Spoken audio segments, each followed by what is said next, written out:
some, the rock? yeah, bigger rocks that are exposed, anything that's a little bit less sediment covered.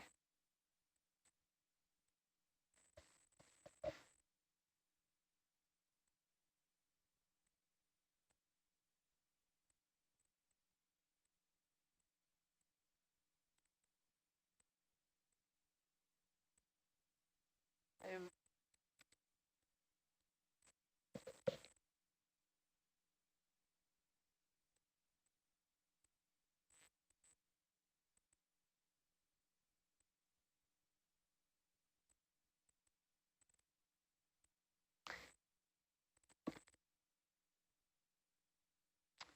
All right, did you guys get that start position? One sec.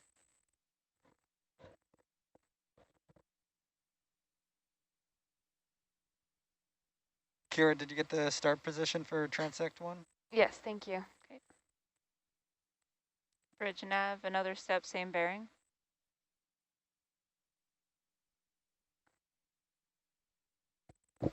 Thank you.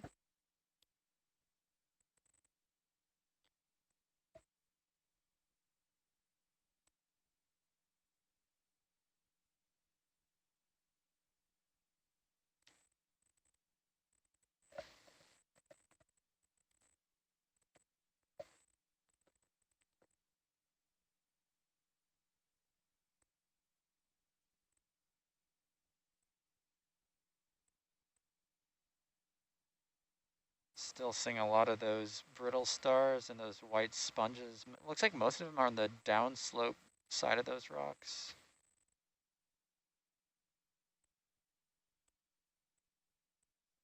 Now the sponges must strategically position themselves to be out of the way of the sediment flux, or to capture the strongest currents, or both.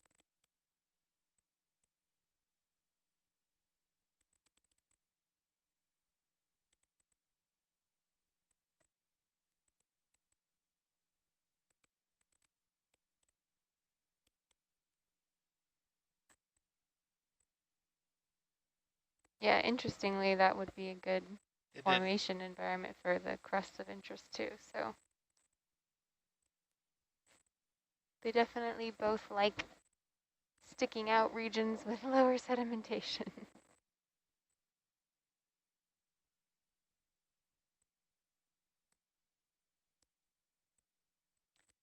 Bridge nav, another step, same bearing.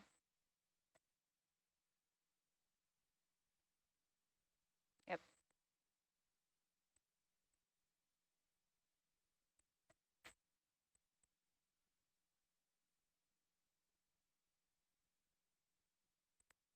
Interesting formation on this Mm-hmm. rock.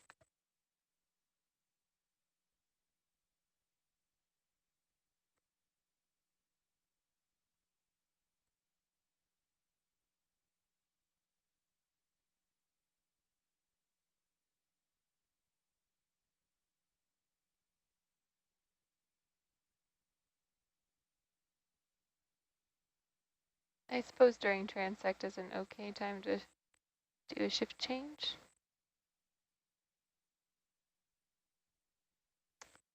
It looks like different brittle stars up on the rock than down on the sediment. That's interesting. Orange ones are on the rocks.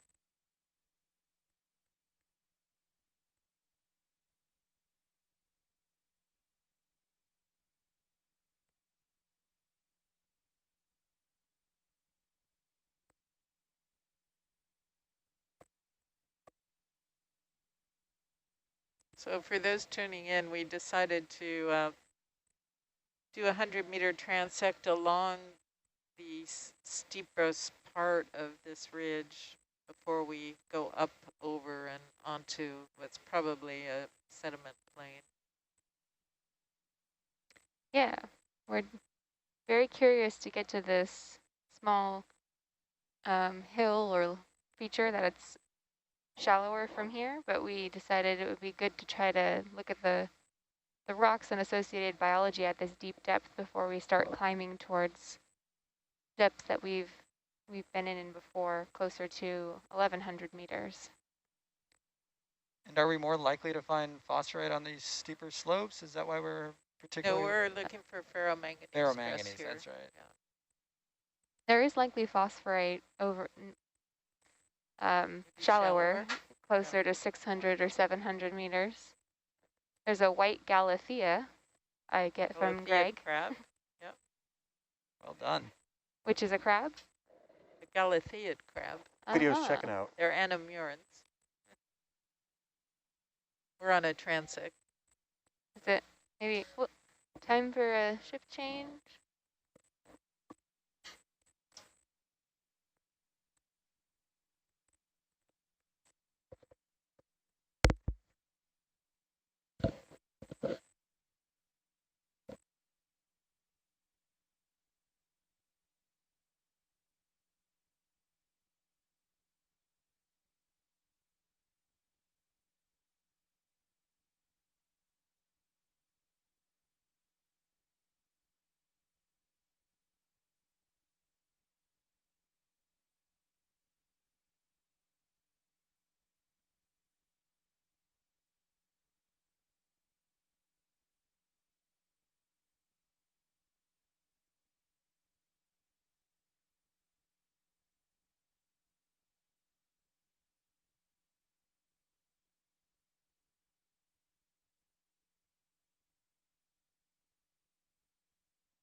This is Steve in the lounge. There's a coral we just passed on the left-hand side.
I think, yeah.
Hello everybody, we've just had a shift change on dive 1846 of the Hercules and Argus.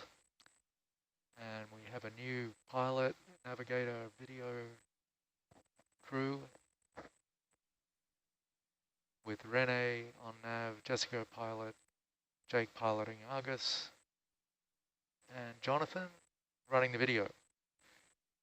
And then in the science row, we've got myself, Greg Rouse from Scripps, Paul Jensen from Scripps, Caitlin Creamer also from Scripps, and Kyla Pearson running data.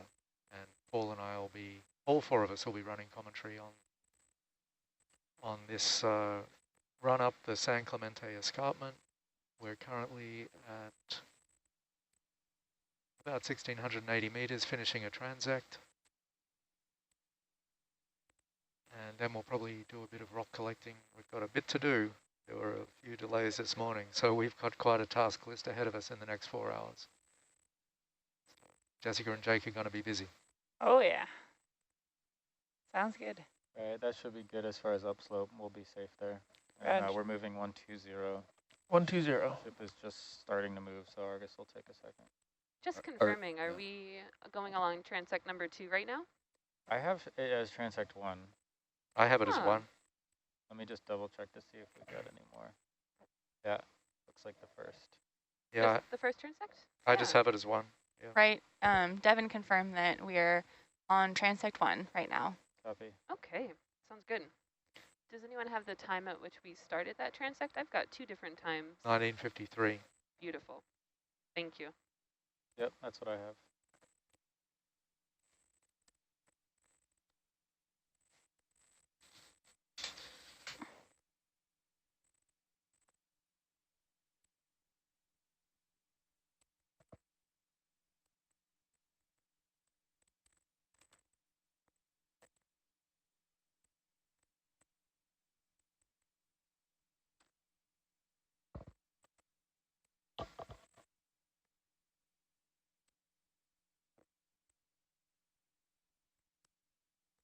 Ernie, how far along are we on this transect? We have about 35 meters to go. Reg. If you need it.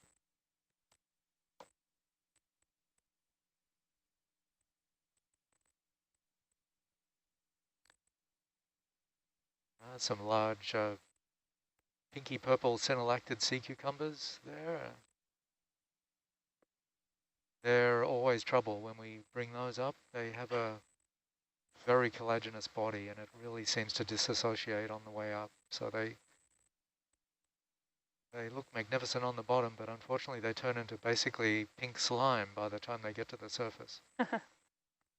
All we can do is look for a few little calcareous ossicles to help identify them. So that's why the video on the bottom is really important.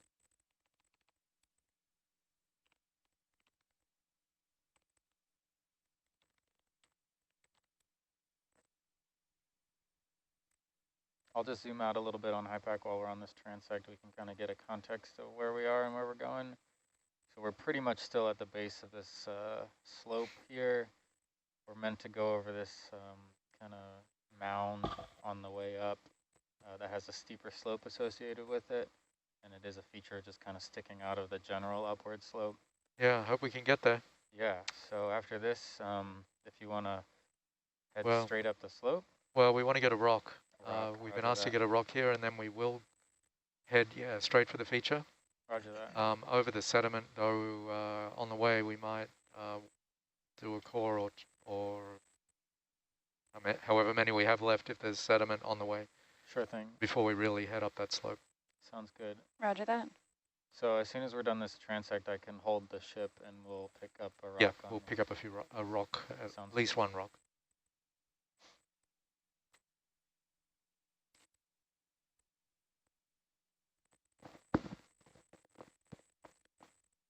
Mind if I do a quick gauge check? Please do. Thank you.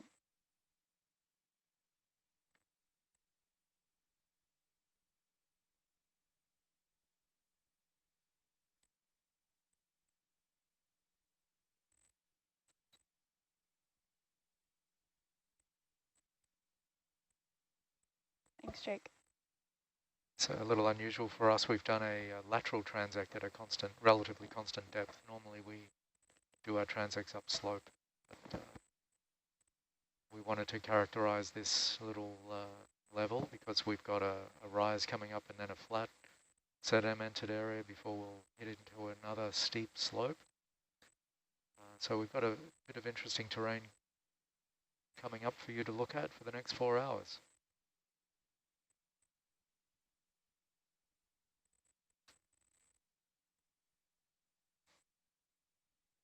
Or it'll be less, actually, because we've got a bit of a, we'll probably be recovering from depth, so might be more like 3.5.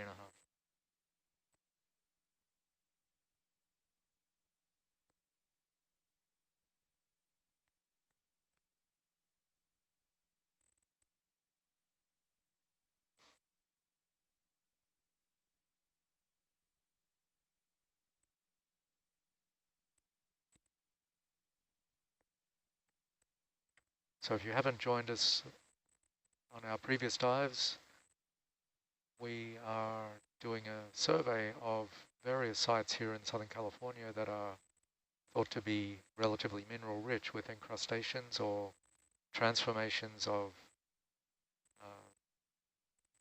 hard surfaces and rocks into phosphorites or to become encrusted with iron manganese crusts. And the phosphorites and iron manganese crusts are potentially resources for mining. Not that any of the sites here have been targeted as such yet, but our goal is to document the biodiversity associated with these habitats and to understand their ecology and biodiversity. Also, we have a microbiology team on board who will be sampling the crusts and the rocks to try and understand if there's microbiological involvement in the formation of these structures. As well as they are also after some of the animals, such as sea pens or sea fans or other kinds of corals that we're finding on these rocks, and to see if they have any bioactive compounds that could be of human use. So along the way, we'll be getting sediment samples, sloping up small creatures or sediments with a vacuum hose, picking up rocks,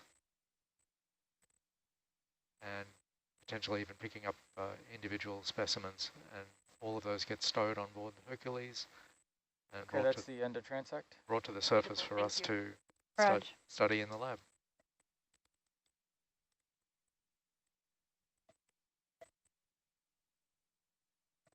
Bridge nav.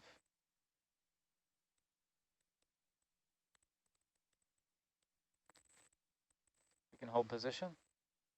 Thank you. So I don't know if there's a chance of coupling this rock collection with an invert collection. Oh yeah, there is. If you find one you want, there is. Noticed a couple of these plate glass sponges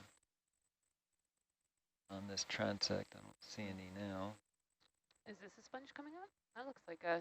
What's that little thing on that rock? What is that thing? What are you guys looking for? I think it's that stick-like That thing. guy. Stick? Everybody likes to stick on a rock. All right, go ahead, Jonathan, and push on in, please. Coming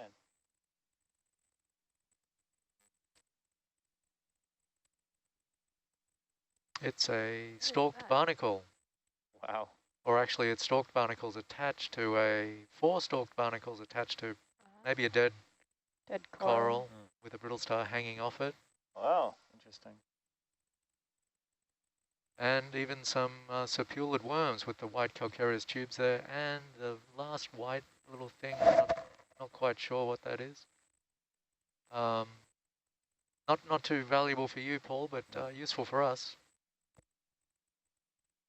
Steve's saying that this might be a dead black coral that they're all attached to, which is pretty cool. We're keeping our eyes Jake, peeled. you want to turn heading to look at our look at her? Sure. Magnificent scale worm in the upper left.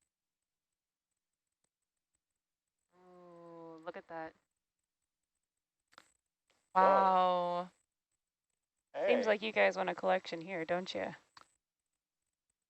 I'm sure Paul's equivocal, but It's Greg's call on the barnacle. let's try and grab that piece of black coral. Sure thing. Dead coral, please. Go ahead and come wide, please. And maybe we'll grab a rock. Do we see a good rock? I'm sure there's a good rock here.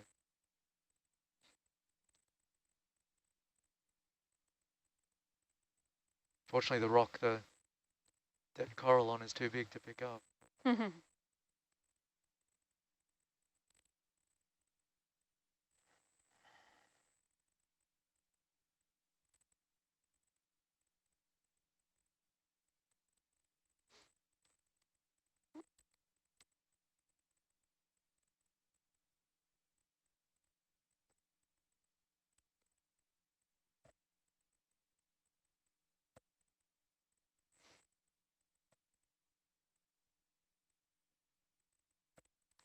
All right, I think she'll hold for now. So we're going to go for this black coral here, and then did you want the scale worm on the back rock too? No, thanks. I think we're in a bit of a hurry, so we'll just grab this and then maybe a rock. Roger that. Jonathan, Thank you you. want to push in quick there, please? Thank you. Oh, cool. Ooh, I think if you it's beautiful. That's its feeding mechanism. All right, full wide there, please. Cool.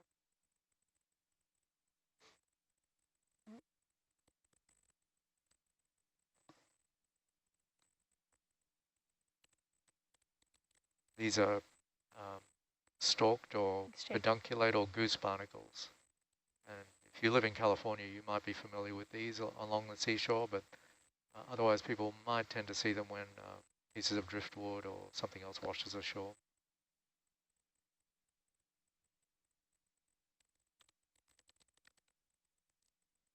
And this is going to go into the forward bile box here, the toolbox? Starboard side, yes, please. Oh, the Jessica. starboard side, Raj. Yeah. Sorry, the forward toolbox, starboard box, Raj. starboard side. The Right. red label. Red label, Raj. Go ahead, Jonathan. You can Thank you. probably grab it probably around where the brittle star is. We've got 3 barnacles on the upper part and 2 at the lower, so. Roger that. You want to come a little wide, please, Jonathan? That's great. There's another scale worm on the bottom there. Yeah. Yeah, that kind are often associated with sea cucumbers. They're often a bright purple color, and they live on the sea cucumber for the most part. So cool. So about here, you said? Yes, halfway? please. Yeah, hopefully it'll tear off or snap.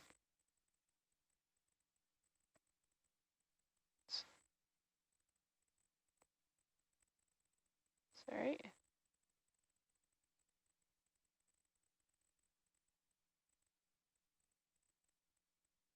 Oh, great. Yeah, perfect.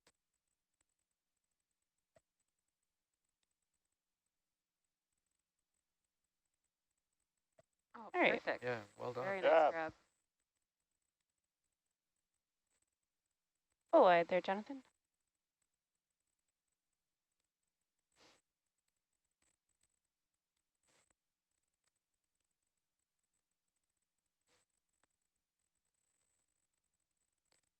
All right, Jake, go ahead.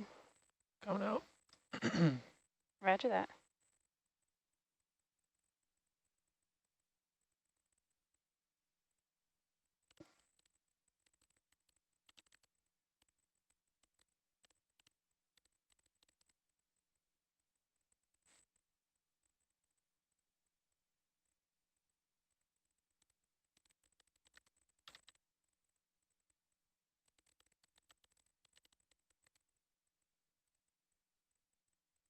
Not sure if these are floaty or sinky, actually. So Should maybe sink. Yeah, they're pretty, they're calcareous, so they should drop off. Hopefully. Mm.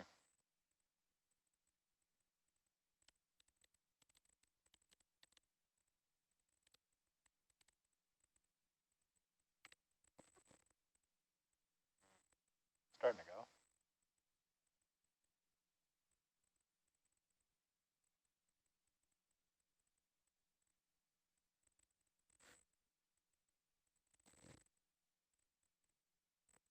It's sticky.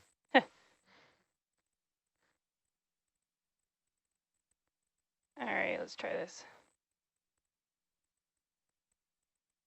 Oh, There you perfect. go. And it goes Nice. right on top of the crinoid. Beautiful. That's going to be sample NA124 178. That was 178. placed in the forward starboard bio box.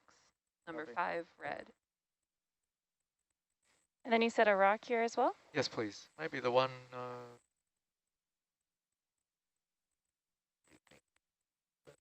that one? Sorry. I was thinking maybe that one. The large flat one here? Yes, please. Are you guys sampling a rock? This is Kira. Yeah, what do you think? Can we turn towards the big boulder on the left at all? Something closer to that.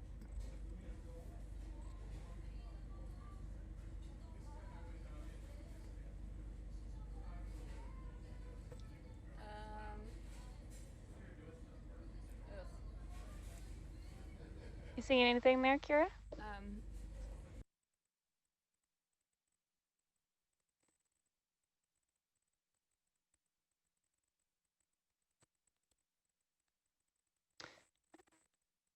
Did you guys lose comms with Kira, or am I just Oh, not I'm here? sorry, I was on mute. Maybe the roundish looking rock that's below the flat one with the 2 brittle stars in the upper middle portion of the screen. Roger that.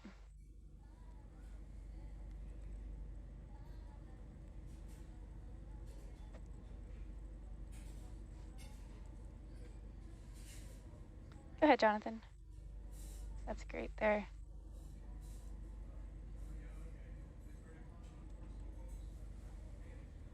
Go ahead and come a little wide there. So yeah, that's great. Actually, is the well, is that one too big? No. I think it'll be all right. Be fine.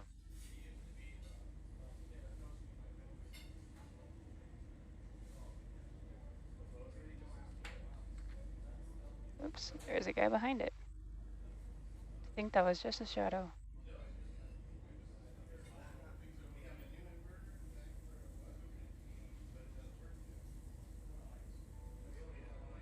I'm actually sorry, I'm giving up on it. It's too rounded. I think it's a transported cobble. Is there one on top of it that is, no, that's too large. Maybe the smaller one that's in the upper left that's just sitting on top of. You don't like the flat ones? For ferromanganese crust, it doesn't have to be flat. The small reddish looking one? It's pretty small. I'm Or actually at the end of my joint limits there. Is that one okay, Kira? You probably can't see the arrow. You can't. But yeah, we can try that one. okay. Go ahead and push on in there a bit, please, Jonathan. That's great, thank you.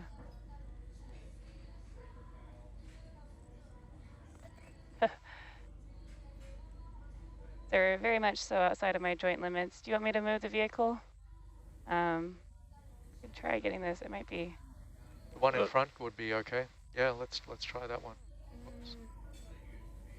Is anything that's a little bit closer in the foreground below that loose? Okay, can we have a look closer? Okay, sure thing. Pull wide there, please.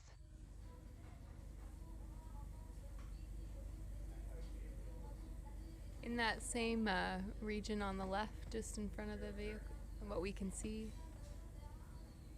Go ahead and push on in there a bit there, please, Jonathan.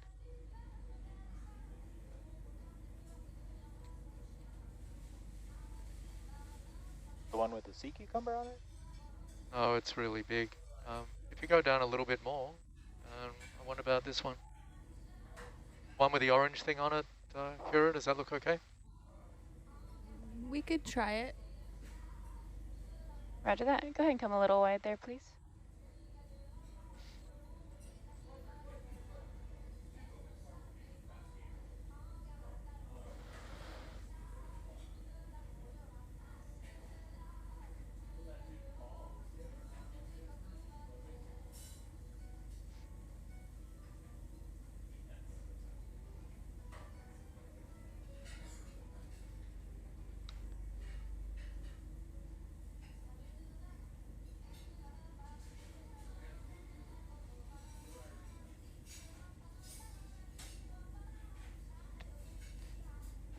my grab on this guy. Let's try that. That is, Oh, well, yeah. Oh. let me, Nice. I'm gonna reset my grip if that's all right with you guys. Yeah.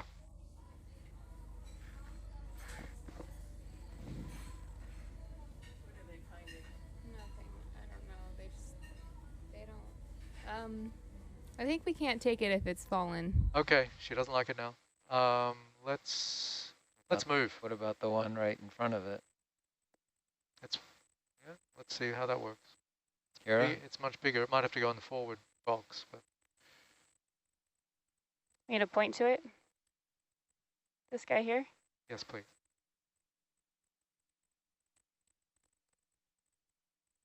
I can pick it up at least, and then maybe Kira will let us know.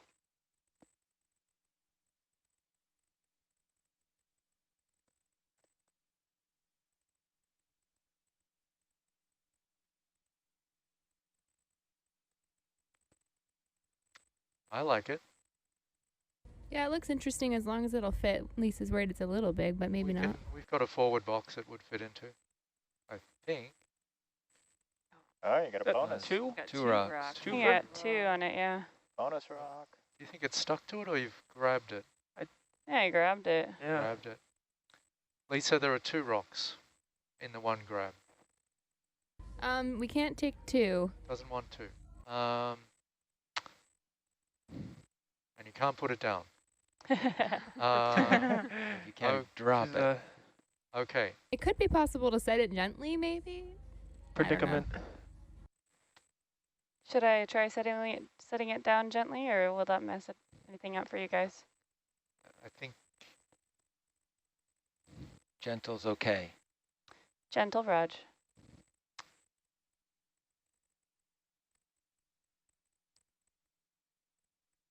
So for those of you who are wondering what the heck is going on here, there's a number of competing processes, and first we're trying to distinguish between rocks with 2 different types of mineral coverings on them.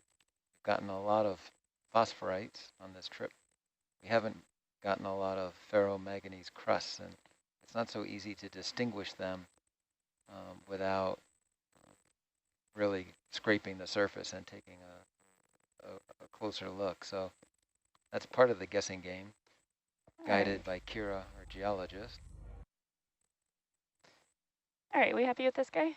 we are just checking with Lisa. Okay, Yep. Lisa? That looks good. Thank you. Okay, yes, please. Let's go toolbox, port side. Roger that. Thank you. Beautiful. Full wide there, please, Jonathan. Go. All right, go ahead. Up and out.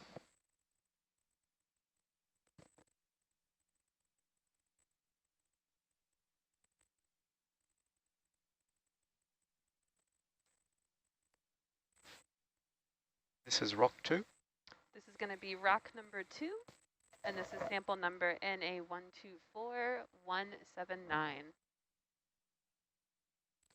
Copy. Might be a little bit too fat. Oh, with the hockey pucks. The hockey pucks, yeah. We can It's try gonna make it. rotating Oh, it. It's might. gonna make It'll it. make it, I think it'll make. maybe.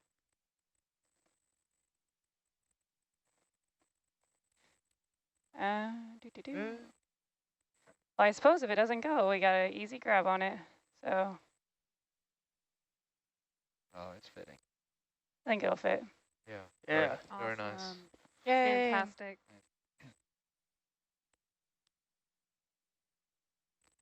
So before we leave, Jess. Yep.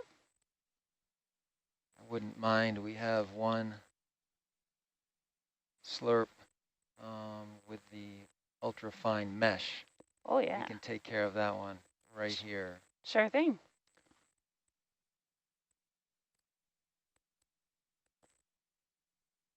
The ultrafine is number 1, correct? Yes. So the other complexity with rock collections are that we're also, Lisa's group is trying to assess the biology associated with those rocks, so they have to be handled gently. And so dropping them doesn't do well for those studies. Ready to flush. Roger that, go ahead. And do we just want a sediment sample or do we want to scrape along some rocks? I'm fine with the sediment, just right where the lasers are pointing. That area is great. Roger that.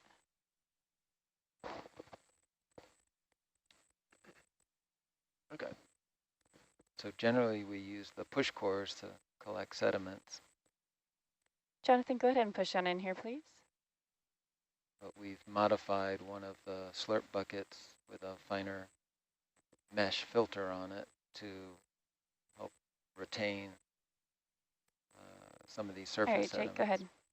And do you want just the surface or do you want a little bit of a push in there? Yeah, you can go a little push, but mostly surface. Roger that. Get a little bit of surface.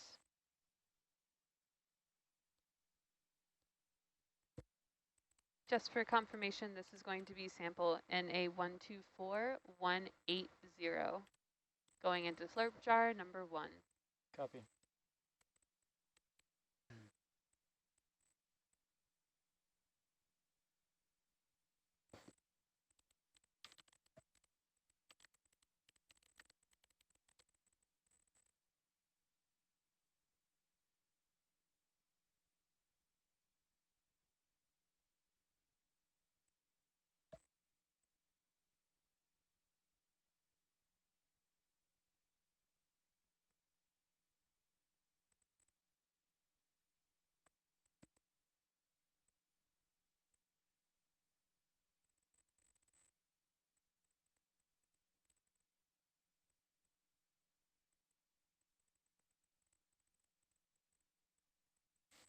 Seems like we got a rut there. Yeah, it does look like a rock.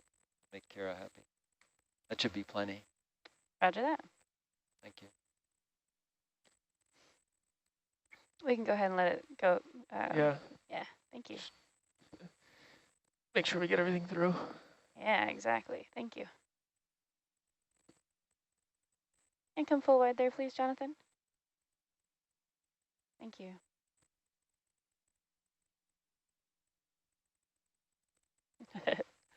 Nice dust cloud.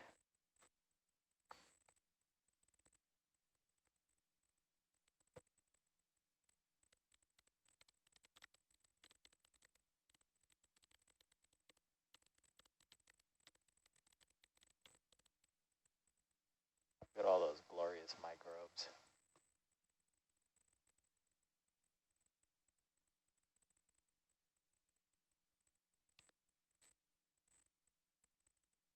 All right, are we happy with that there, Paul? Yes, thank you.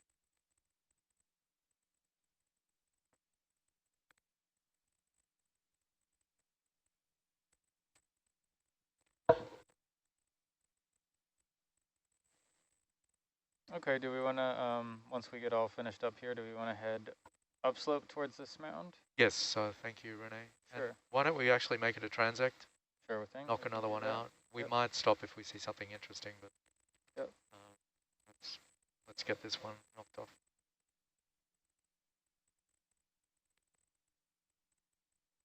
Since we're going upslope, the last transect was along at a similar depth, Thanks, but Jake. now we'll actually Yep. be going across different terrain.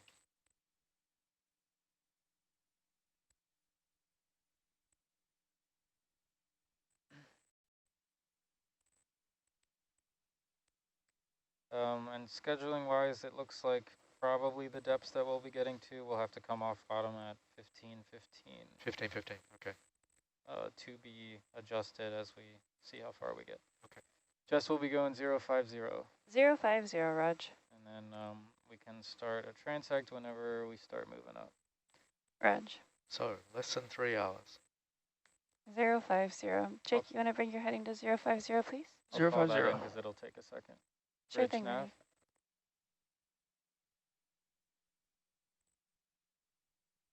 Jonathan, go ahead and push in past Mongo's. 100 yeah, meter thank step you. bearing 050, speed 0.3. Thank you. I'm going to get in front of Argus, too, before. Copy.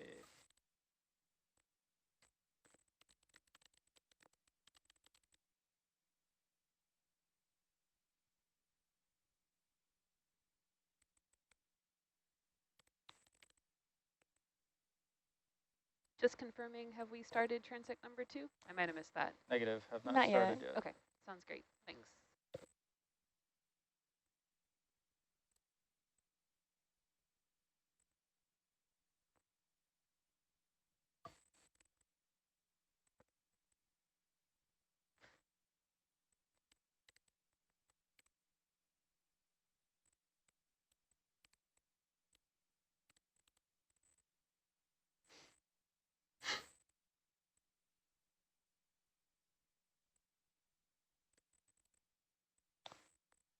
All right, I'm happy here. Copy. As soon as we see Argus move, we can start. Renee, that's a swimmer worm there, relative of the yeah. flamboyant squid worm. Yeah. Ooh. Doesn't have the tentacles. No, little Gills. bombs instead. Yeah. Yeah.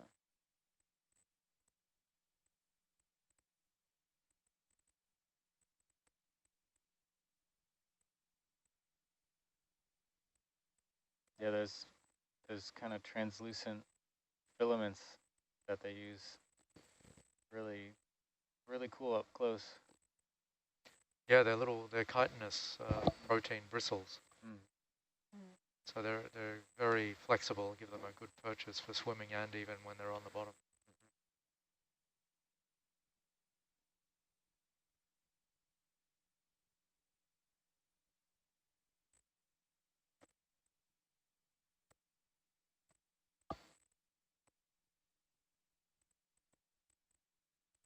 Yeah.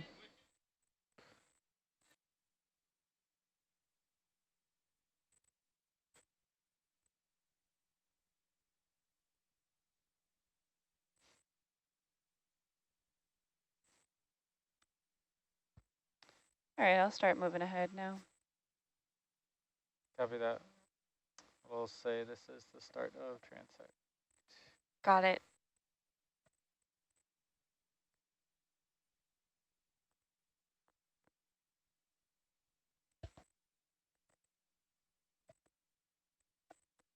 Oh, sorry, I can't really hear you. Oh, thank you. Sorry.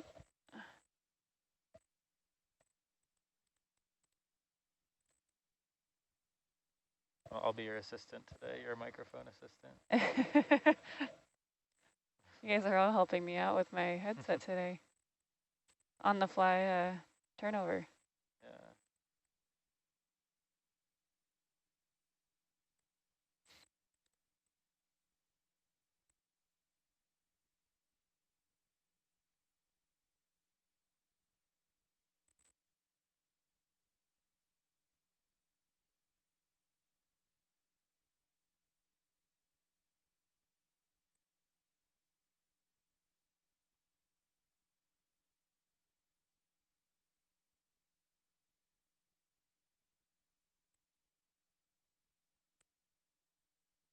So Greg, you mentioned the microbiology associated with these minerals, and my discussions with Kira, she indicated that it remains a bit of a debate what initiates the mineralization process. It could be abiotic, or it could be a biotic process, and it could be linked to some sort of microbes that first colonize and form a biofilm on the rock that initiate the accretion of these minerals. One of the things we're interested in are the microbes that are now colonizing the surface of these minerals, and if we see different communities on the two mineral types that we're targeting. In particular, we're interested in one group of bacteria that one of the graduate students in the lab, Doug Sweeney, is studying. This is an unusual group of bacteria that we know are enriched in ocean sediments, and they produce these small organic molecules, these what we call natural products, and the molecules that they make tend to be redox active, meaning they can be sequentially reduced and oxidized. And these are the types of molecules that can be involved in very fundamental processes like electron transport associated with respiration.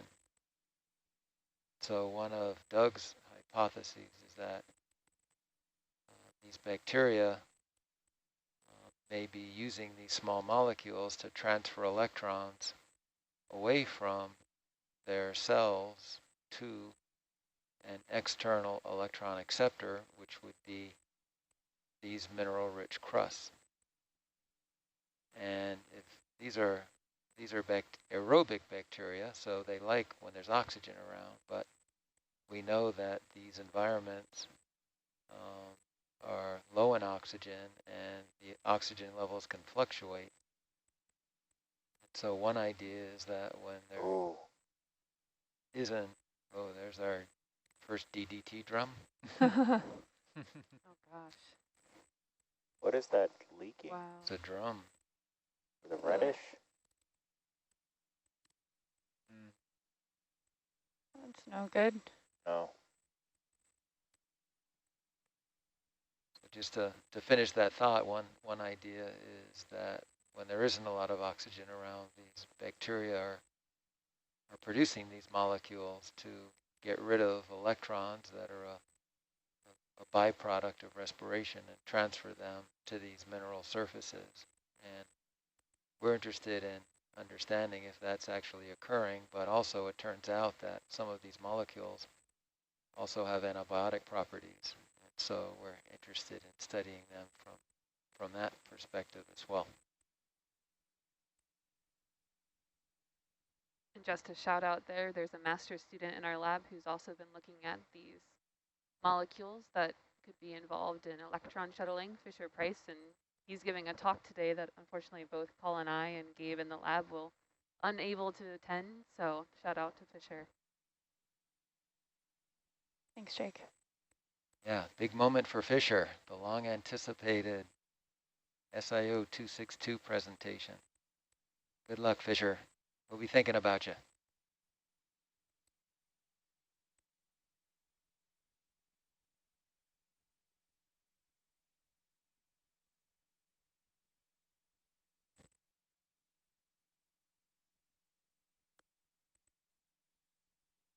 Crispin asks if this is we just saw a flytrap anemone. Yes.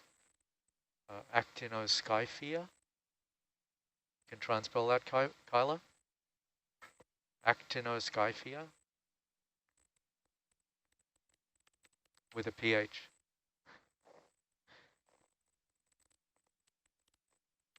Sounds like a Harry Potter spell. Yeah. Are pretty much all anemones that are folded like that, are they flytrap anemones, or is it like just, could there be a morphology that it's just shaped like that and it's a different species? It's a particular group that seems to do it. Okay. Because we do see them pretty often, and I was curious if, if it was... There's a whole, there's a whole group of them. Oh, okay. Yep. We've seen a lot of different kinds of anemones that are just the normal kind of circular, round posture. Mm-hmm. So also on our long to-do list is a collection of 3 more push cores, which Lisa had hoped would be at a seep, which we're on sure a we'll sediment run now. Yeah. So I don't know if after the transect we want to knock that out, or maybe take a chance and we've got quite a stretch of flat here, and we'll consult with Lisa. If we don't see any evidence of a seep, we'll just push core anyway. Roger that. Was there any multi-beam evidence of seeps in the area from water column data? No, I think it was just the topology. Maybe a diffuse seep or something, not a bubbling one. If there was, I think there's evidence of a fault here, and there was a hope that if there's a fault, there might be potentially a seep associated with it. This is Lisa. It's okay to take course here, I think. You want to take calls now, or wait? We're on a long run. Okay, but I don't need transects over sediment, only rocks. So I don't know if you guys knew that. Are you doing a transect right now? We are. We can stop it. We didn't know if it would be any rocks. But at all, but there's evidence of there's no rock. So do you want to just abort? Well, if you're most of the way, if you're halfway through, keep going as long as you don't run out of sediment to core. That'd be fine. Yeah, I mean, we're just running along. We'll call it a transect, and you can always throw it away. Yep, thank you.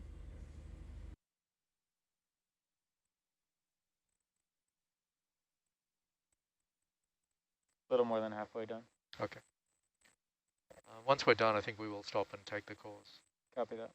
Rog.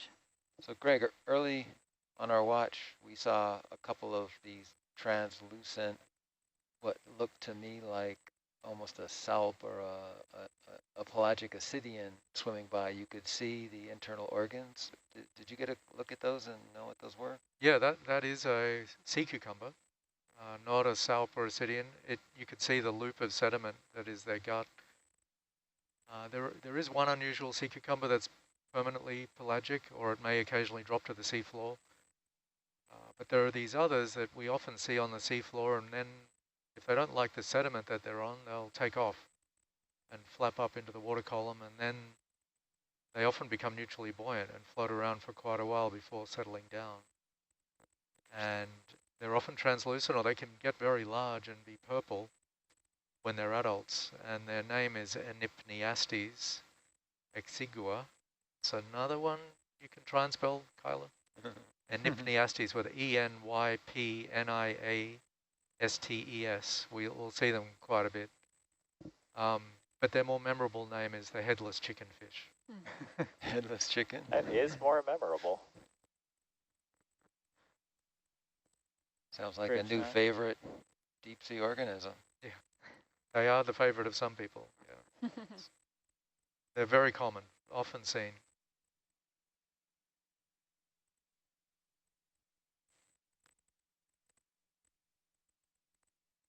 There's another green bomber lower right. Just went out of shot.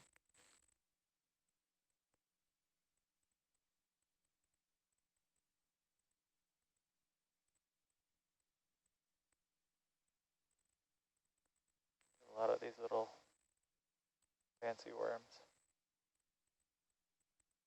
We're seeing some large, dark purple sea cucumbers. They're called benthodeides. They're too large pretty much for us to sample today. But I've had them before from other NOAA cruises, so they're relatively easy to identify. Crispin Little in the science chat is noting that these trails of holes in the sediment are intriguing. Could the sea cucumbers be causing that, Greg? No, there'll be a burrow of something, some kind of crustacean most likely. Potentially a worm, anchor worm, sorry, not anchor worm, spoon worm, Echiura, and we're seeing sometimes some, occasionally might see tentacles coming out of the sediment, and then it might be a burrowing anemone. But these holes are often in pairs, which suggests that it's probably a U-shaped burrow, and that it could well be a crustacean party hole. If you watch them as they come by, you'll often see two similarly shaped holes adjacent to each other, and that likely means they're connected. Seeing a lot of these pelagic worms swimming with this sinusoidal motion. They're a polychaete worm that's benthopelagic. They'll settle down on the seafloor to feed on the sediment and then take off again, a bit like the headless chickenfish.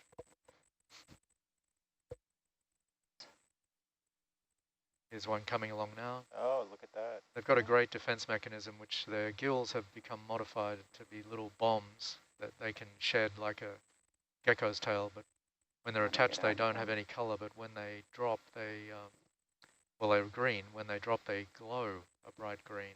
Oh, wow. To distract, potentially to distract predators, or that's what we hypothesize when we name them.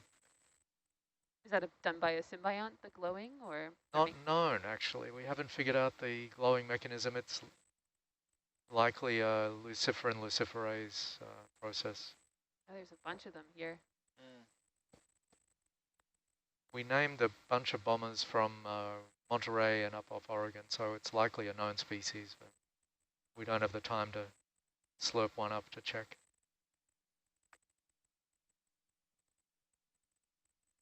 There's another Benthodides, if I'm saying that correctly, Greg. Wow. Yep. And another. Yep. They're out. And another. That other one, that's a different one. Oh, that's different. Okay, that's the end of transect.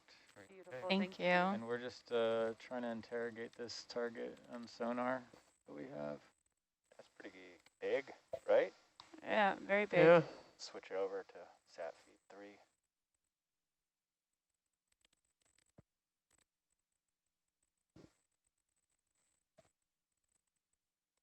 That's not the one you're seeing though, Jake.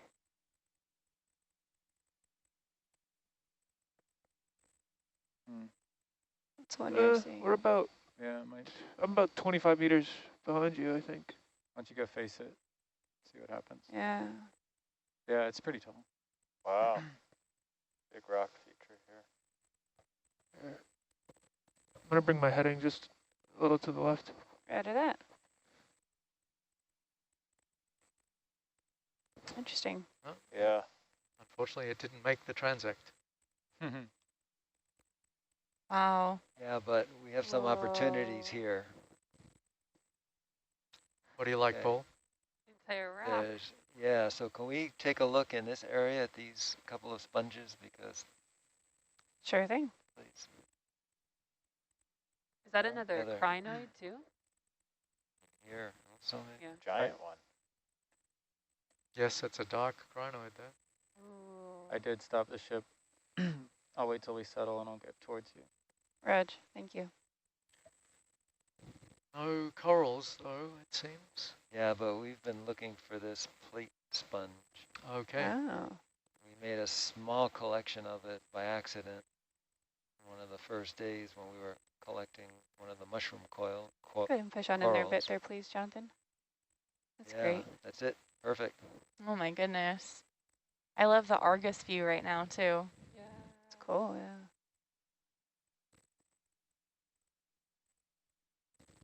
There's also like a line of very white bits up here. It's kind of interesting. Oh, I suppose it's just a broken sponge.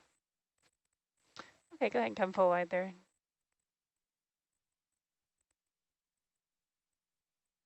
So I'll take this guy first. Yeah, if we can get that plate sponge. Roger that. What do you think, a slurp, or you want to grab it? I think grabbing. Grab a piece, yeah. Yeah.